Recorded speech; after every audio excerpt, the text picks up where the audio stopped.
Okay, let's dive into this. Welcome to today's explainer. We are looking at a concept that honestly most of us have idealized since literally our very first day on the job.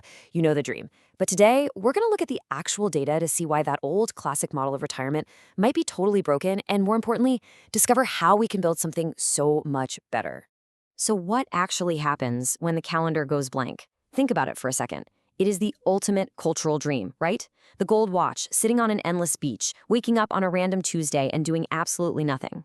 We spend decades fantasizing about just dropping our daily responsibilities, but we rarely, if ever, prepare for the absolute shock to our system that follows when all those demands simply vanish overnight.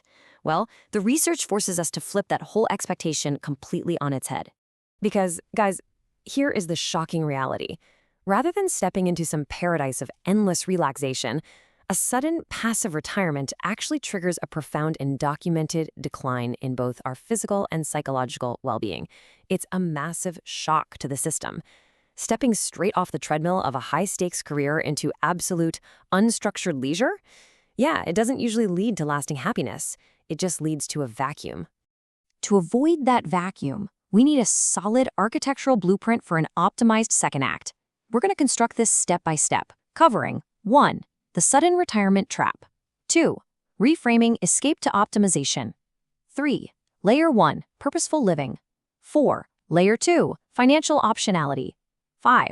Layer 3. Optimizing neuroplasticity. And finally, number 6. Designing your active ascent. All right, starting off with section 1. The sudden retirement trap. We really need to adopt a bit of a cautious tone here at first because the dangers of the sudden void are largely hitting from us while we're still grinding away at work. When you abruptly transition from a super-structured career to zero obligations, you create a vacuum that nature and your body absolutely abhors. Sudden retirement isn't just one type of shock, it's a dual threat. You're basically plunging headfirst into a psychological void and a physical void at the exact same time. Mentally, you lose your scaffolding, which leads to isolation. And physically, without the daily grind of a commute or moving around an office, you face rapid physical deterioration. Let's break down the specific symptoms of these voids. Without the built-in structure of a career, you hit an almost immediate identity crisis. Think about it. For decades, your job title and responsibilities give you a real sense of usefulness. Losing that out of nowhere triggers anxiety and a really deep loss of purpose. Plus, you get this sudden social isolation.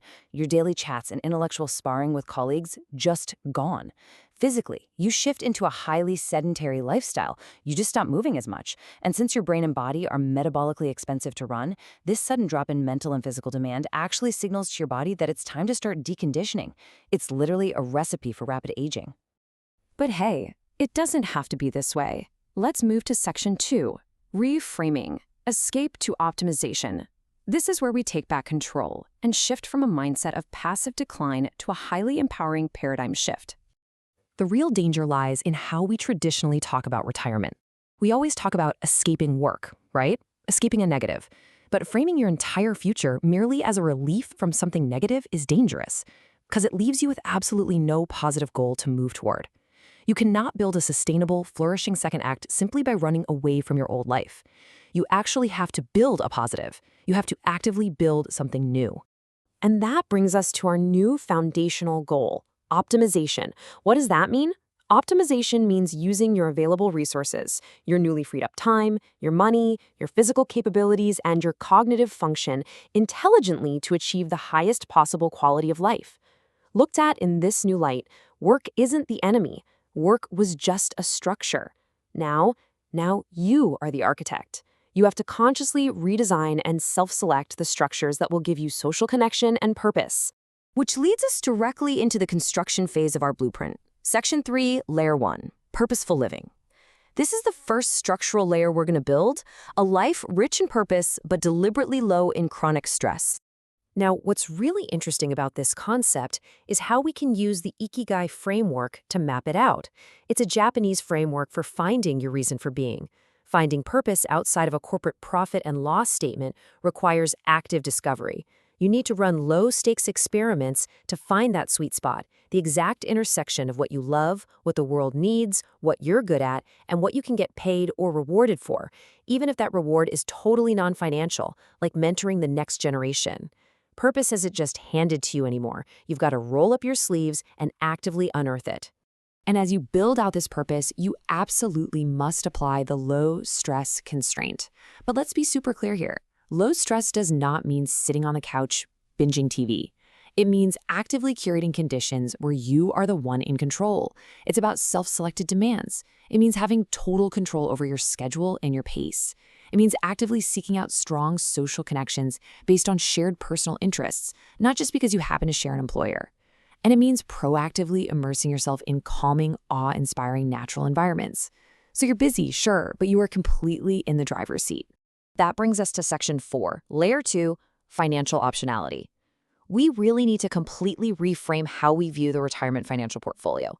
It's not just a high score or a dragon's hoard of gold to be protected. It is the ultimate enabler of this entire blueprint. Let's move to the next step and see how this builds sequentially. Step 1 is safety first. You've got to bulletproof your basic needs to eliminate that baseline financial stress, because that'll ruin a low-stress life real quick. Step 2 is figuring out your optimal withdrawal rate. Striking that perfect balance between maximizing your current enjoyment and making sure your money actually outlives you. And once those two are locked in, Step 3 becomes reality, the Freedom Fund. Your portfolio officially transitions into a tool that enables boundless exploration. So, the absolutely crucial takeaway here is this. Money is optionality. A smartly optimized portfolio gives you the unshakable foundation to pursue those expensive hobbies, travel the globe, or dive into purpose-driven ventures and low-cost businesses, all without the crippling anxiety of actually needing them to turn a profit. It literally gives you the freedom to fail, to explore, and to live completely on your own terms. Now we arrive at the final and frankly critical layer of our architecture, Section 5, Layer 3, Optimizing Neuroplasticity. Remember when we talked about the mental void? Well, stopping work is a direct, measurable attack on your brain health, unless you purposely replace it. Your brain needs to be challenged to survive. It is vital to understand the difference between passive brain drains and complex neural challenges. You cannot optimize your neuroplasticity by just sitting alone doing simple crossword puzzles or playing passive brain training games on your tablet. Those are passive drains. What your brain desperately needs is the pursuit of complex, novel, and socially challenging tasks. You literally have to put your brain under positive stress to force it to adapt and grow. So how do we do it? Here is exactly how you build that cognitive reserve. You have to learn entirely new high-level skills. We're talking things like a new language, a complex musical instrument, or even learning to code. You also must engage in structured social interactions that force you to process complexity on the fly, like teaching a class or debating a topic. And crucially, there's an inseparable link between physical movement and brain health. You need aerobic exercise that incorporates a specific skill component. Think dancing or team sports. This specific combo boosts BDNF, a crucial protein that directly supports the rewiring and overall health of your neurons. It's a total game changer. All right, bringing all 3 layers of this architecture together, Section 6, Designing Your Active Ascent. We've laid out the purpose, the finances, and the brain health. Now let's look at the magnificent structure we can build when we intentionally redesign our second act. The source material for this explainer leaves us with this incredibly powerful thought. Sudden retirement is only a decline when the user fails to transition from passive escape to active ascent. Man, that hits the nail on the head. That is the core paradigm shift right there. You are not fading away. You are intelligently reallocating the massive energy you used to give to your employer, and you are investing it entirely into your own optimized portfolio of social, intellectual, and physical activities.